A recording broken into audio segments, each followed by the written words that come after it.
guys. Something that a couple of people have asked me about is doing groceries and shopping healthy food wise on a budget.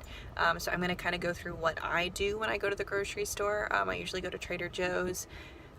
It's right down the street from me, and it's got a lot of healthy options for good prices for the most part. There's a couple of things I avoid at Trader Joe's price-wise, and I'll mention those too. But I'm just going to kind of go through what I do when I go to the grocery store, and I shop every week as part of that. One of the best things that I've discovered as far as grocery shopping goes is that if you try to go once and do a bulk for multiple weeks or even 2 weeks at a time, you end up wasting money because things go bad. If you're buying fresh food, if you're buying fresh veggies and fruit, they will go bad in the time span. You won't have time to eat them, or at least for me, that's usually what happens. So I go shopping every single week. I may even go twice in a week, depending just, on what's going on. But usually I start my week with grocery shopping.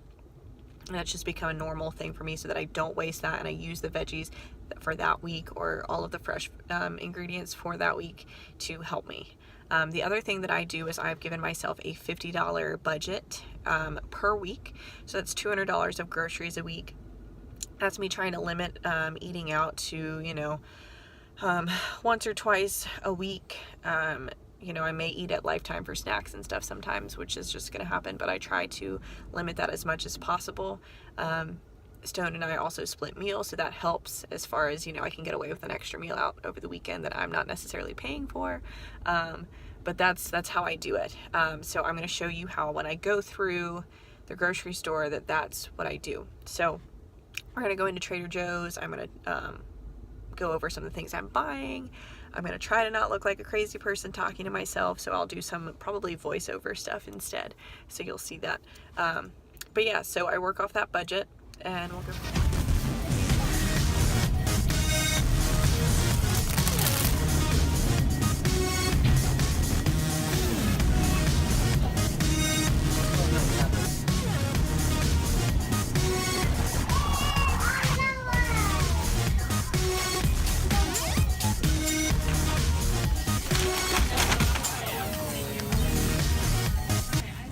So I did pretty good at sticking to my budget of $50. I came out at like 52 and some change, which I thought I was right under 50, but super close. I picked up a couple of things that will last me longer than this week though. So that's part of it. When I shop, I know I've got some things from the previous week, so I just balance out those things that will last longer and don't buy them every week, or don't buy them during the same week. If I need to rebuy olive oil or things like that I know will last me for a while, I just try to space them out. But once I get home, I will go through everything that I bought and talk through meals and kind of how I plan to use them for the week and past the week, so you can see how far you can get with $50 on a healthy meal. Everything that I got, I ended up spending $52 and some change. It's not too bad. So sweet potato fries obviously will be a side, eggs for the week, which I'll do multiple different ways. I got some ground beef, 90% lean, 10% fat, which I'm going to do some tacos with.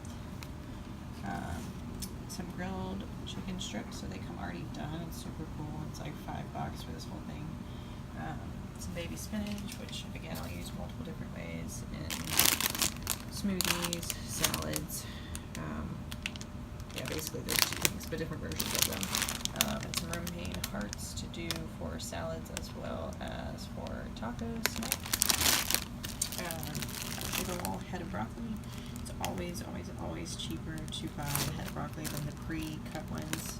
You'll save like $1 just for doing that, so that you can cut it yourself.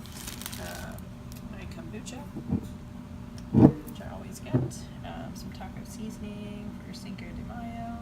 Some rice, so this will last me for I don't know how long, a long time. It's a lot of rice. Some Alfredo sauce. This is like the one thing I will never give up is Alfredo sauce. There's only 1 gram of sugar in it though, so I'm not super worried about it.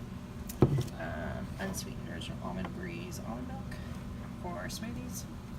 Spaghetti squash, which again, this will make tons of meals just from this one spaghetti squash.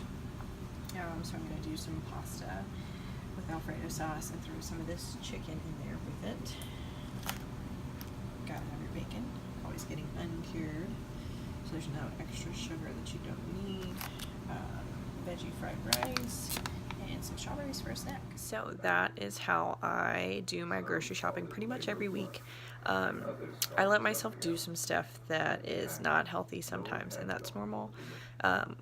Mac and cheese is one of my favorites, as well as usually some Jenny's Splendid ice cream, because they've been selling that in pints now, and that's normal and that's okay. But I try to make my staples look like that so that most of my meals are good, and I just kind of fill in some gaps with those things that maybe aren't perfect. Excuse me. And that's okay, as long as you're doing most of it good.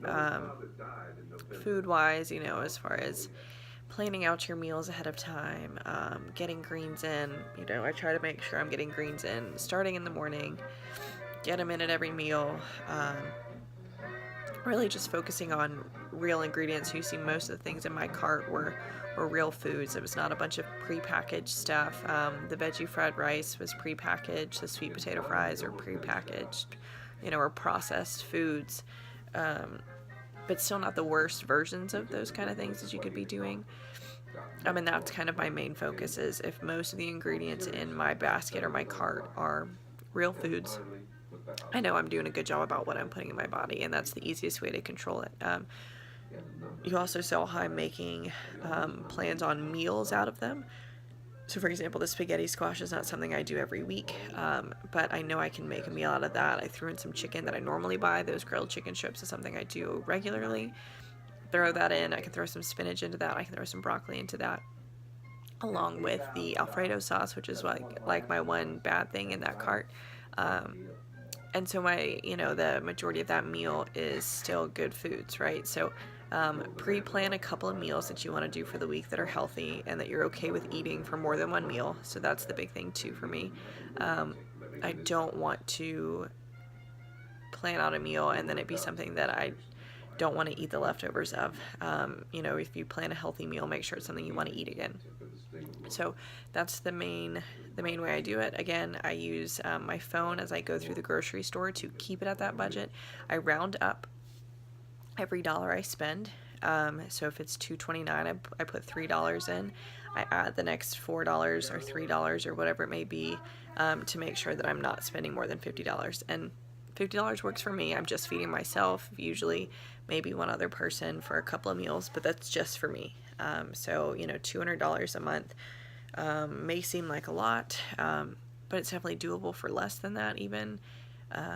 Again, if you're feeding more than one person or, a family of 4, it's going to vary a little bit. But, look at what you're normally spending, see what you end up throwing away, and find a budget that works for you, Start with a smaller cut.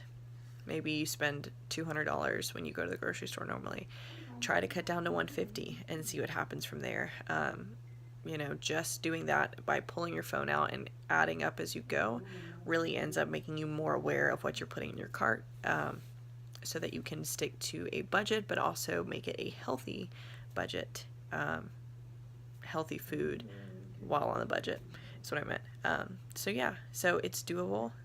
When I do prep some of this food this week, I'll do most of that tomorrow. I will also film some of that stuff so you can see just how I do it. But that's it for as far as the actual grocery shopping goes for this week. So you saw my grocery haul. You saw I did it for, $53 about. And that'll be my meals for the entire week off of that: breakfast, lunch, and dinner, plus some snacks. So until next time.